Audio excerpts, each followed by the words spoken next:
नमस्कार, मी पंजाब हवामान अभ्यासक मुक्काम पोस्ट गोगळी धामणगाव तालुका सेलू जिल्हा परभणी।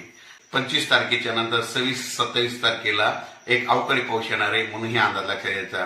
आणि उर्वरित राज्यात परिस्थिती बघितली तर राज्यामध्ये म्हणजे 25च्या नंतर उत्तर महाराष्ट्र देखील ढगाळ वातावरण राहणार आहे। त्या भागात काही एवढा पाऊस नाही। त्याच्यानंतर पश्चिम महाराष्ट्रात देखील पावसाचं वातावरण नाही। त्याच्यानंतर मराठवाड्यात देखील पावसाचं वातावरण नाही। फक्त 26 तारीख 26, 27, 28 ला मात्र मराठवाड्यामध्ये ढगाळ वातावरण राहणार आहे आणि हिंगोलीच्या लगत परभणी भागाकडे थोडं अंशतः पावसाची शक्यता आहे म्हणून हे अंदाज लक्षात घ्यायचा।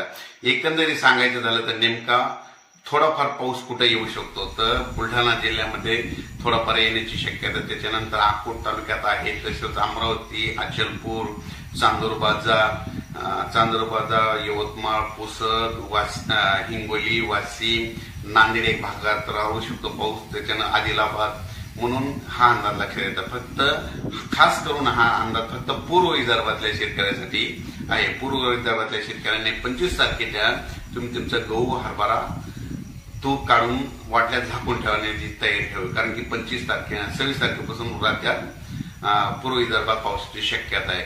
हा फक्त पूर्वकल्पना म्हणून अंदाज देत आहे। परत आणखी 2-3 दिवसांना परत सविस्तर अंदाज दिला जाईल। अचानक वातावरणात बदल झाला तर परत एक मेसेज दिला जाईल। धन्यवाद।